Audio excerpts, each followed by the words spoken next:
Good day, folks. Bob's back today with Fast and Furious breaking news. PM takes stock.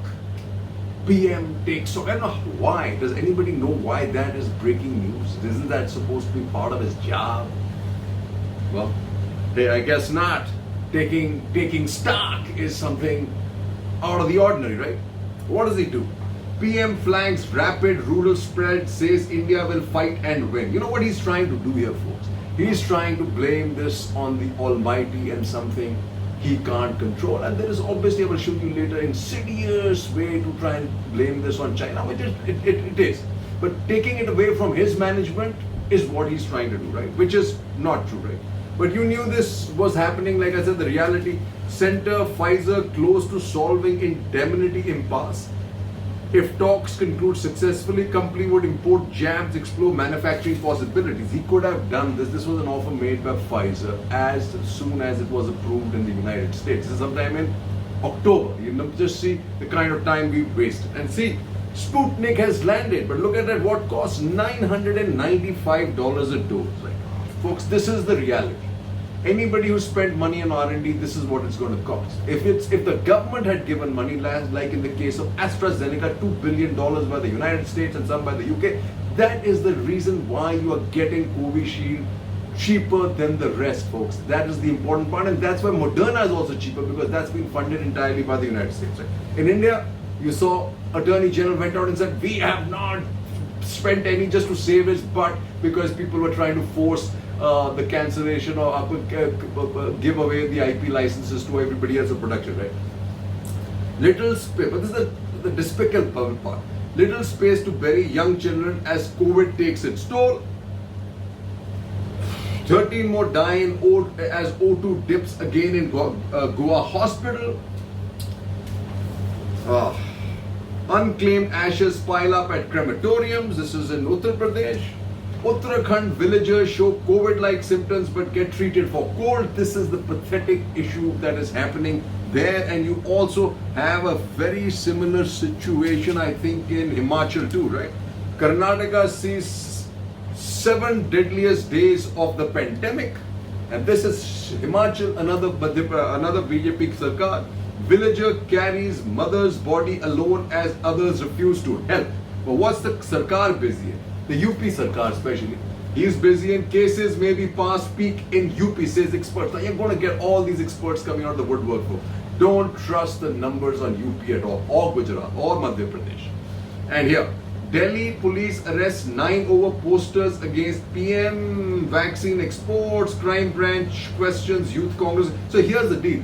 That's all they're interested in their own management. And look at what Barkha Dutt writes. From UP, a tale of the failure of the Indian state. You know, this is what I remember. I talked to you about the death of 700 odd teachers. Sending teachers to death on forced election duty, even as a second wave of the pandemic was engulfing the country, represents outright criminality, folks. So who do you blame? CM is passing the buck on to the election commission. Election commission's chief wants to become the Goa governor. That's what we are, where we are, folks. And at the same time, what's happening? Look at what this is. As COVID stays put in India, the rich plan to check out. Immigration experts say most favored relocation destinations include US, UK, Europe, and Australia. High Court has shown itself up, right? All the High Courts have shown themselves up with some guts. High Courts must have freedom. Can't restrain media. I absolutely agree. Allahabad High Court. That's been at the forefront of this fight for human rights. Allahabad High Court. EC. Higher courts. Government failed to see risks from holding polls. You remember Supreme Court allowed this, right? What does Rahul Bhai say? And that is true. And there's a trending national anthem about this. And I think I'll play a little bit of it, a clip of it. PM missing along with O2. Vaccine says Rahul. And you know what the nefarious designs of this government and its untruthfulness is when you see this, like I mentioned yesterday. Fuel prices hit all-time high. Petrol tops 100 liters in Maharashtra, Madhya Pradesh, Rajasthan towns, folks. Now I'll be back after this to tell you about PS and what PS stands for. Generally it should be postscript, but in this case it is Pradhan Sevak. Cheers. Modi ji खींचो देश की बोदी जी, भरे शमशान देख के भारत माँ भी रो दीजिए। मोदी जी खींचो देश की बोदी जी, भरे शमशान देख के भारत माँ भी रो दीजिए। मोदी जी आपने बोला कोविड गॉन, मास्क भी रखा नहीं ऑन। आपने बोला कोविड गॉन, मास्क भी रखा नहीं ऑन।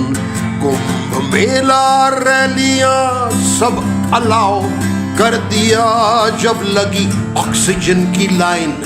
आपने बदली अपनी लाइन जब लगी ऑक्सीजन की लाइन। आपने बदली अपनी लाइन। आत्मनिर्भर है देश ये अनाउंस कर दिया। मोदी जी कैसे लीडर हो तुम जी, सड़कों पे मरते हैं लोग लेकिन आप हो गुम जी। Modi ji Who is India's chief epidemiologist? Answer me one question. Every civilized nation on the earth knows who is leading their epidemiology program. There is an entity, friends, in India called the Center for Disease Control, located in Pune. Perhaps the central government thought it was hostile territory. It's in Maharashtra. So perish the thought. I am going to hand over pandemic control to the ICMR, which is an august body of very peace-loving, quiet gentlemen and women who are generally engaged in research. It is a research organization.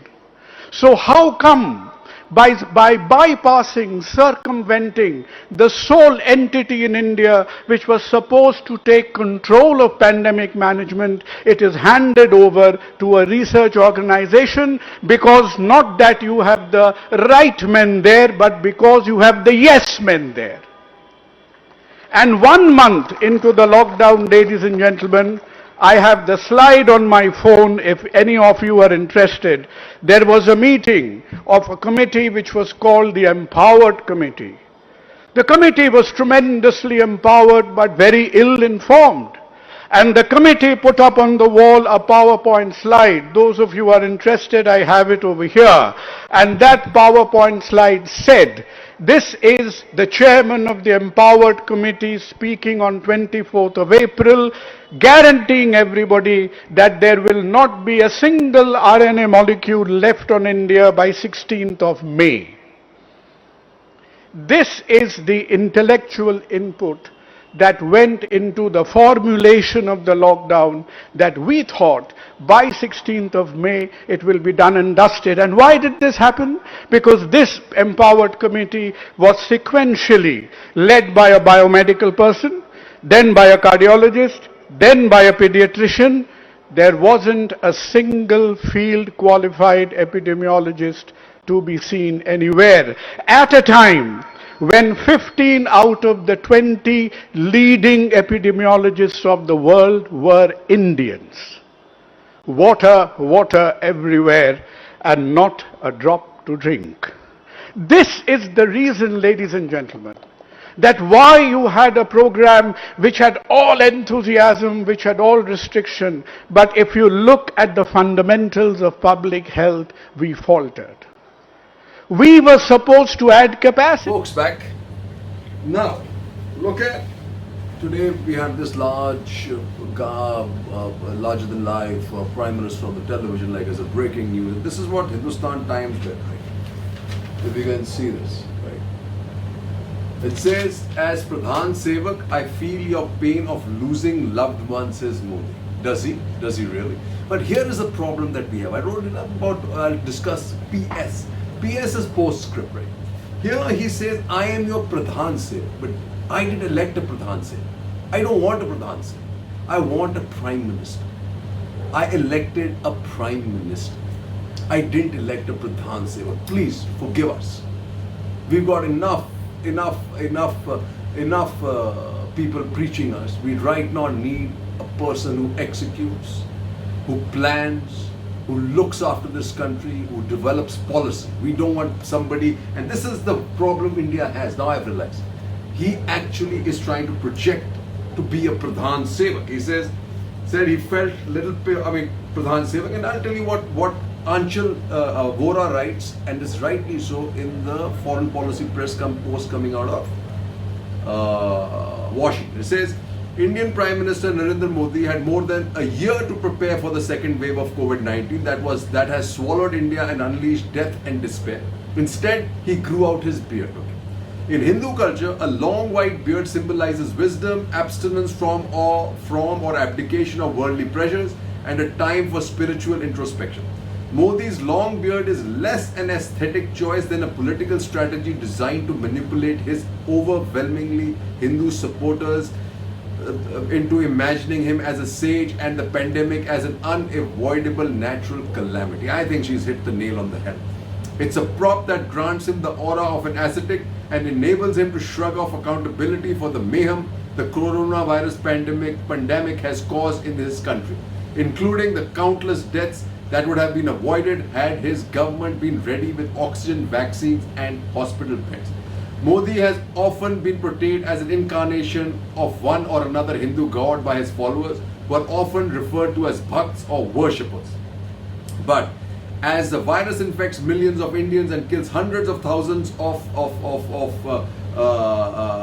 across religions, caste and class, many of his ardent Hindu supporters too feel abandoned. For the first time, they're asking if the man they saw as a messiah was a mere mortal blindsided by hubris and political greed and simply incapable of leading the country at a time like this. And she has got it right. And now I figured out, he is trying to, this says it all, Pradhan Sevak. I don't want Pradhan Sevak. I'm sorry, I apologize. I don't want Gau Mata. I've got a mother who's battling for her life. I'm not really fond of kissing the backside of cows. I am not. You might be, right? If you're his follower, you might be too, right? I don't know. And then he says, I feel every loss my countrymen feels, his Prime Minister, right? And then you have a religion being tarnished in the United States. Hindu sect in the US accused of forced labor to build temple. It says about 200 workers allegedly they were paid less $120 an hour, which was the minimum federal wage way back in 1963, instead of the mandated $12 an hour in New Jersey's Robinsonville. They said they were forced to work nearly 13 hours a day, all 7 days a week, lived in crowded temporary shelters at the temple complex, were prevented from leaving the area unaccompanied, and were verbally abused as worms. And I think this is the problem. This is what his thought process is. He thinks we're all unthinking worms, right? By their employers. Many of them identified themselves as Dalits. So this is the problem, folks. And this is a problem that most of his bhakts continue to face. And not face, they just continue to believe nonsense most of the time, right? It's about, and now the second one you have this is, did virus leak from a lab? Experts seek proof. And I have these two guys, Major Arya and MD Nalpat, who are conspirational theorists, now projecting that this was China only designed for India. That's not possible, right? Is it? Right? It's not possible. It came to Italy first, it hammered the United States, it's come to India via the United Kingdom. India knew about this in December. So how could this, and Major Arya says, and it's okay, I understand this, I understand China created it, whatever. But when he tries half of his lecture to be about how India should be confident, and there was no way India could be prepared, and nobody in India could have planned, and it's targeted, you know that he is just being a mouthpiece for this government to create. I remember I told you yesterday that two things they're going to come out of. One is the long beard and Acharya kind of thing, saying that I'm God and this is like something that couldn't have hampered. It's God's will. And the second is China. Folks, take care and Jai Hind.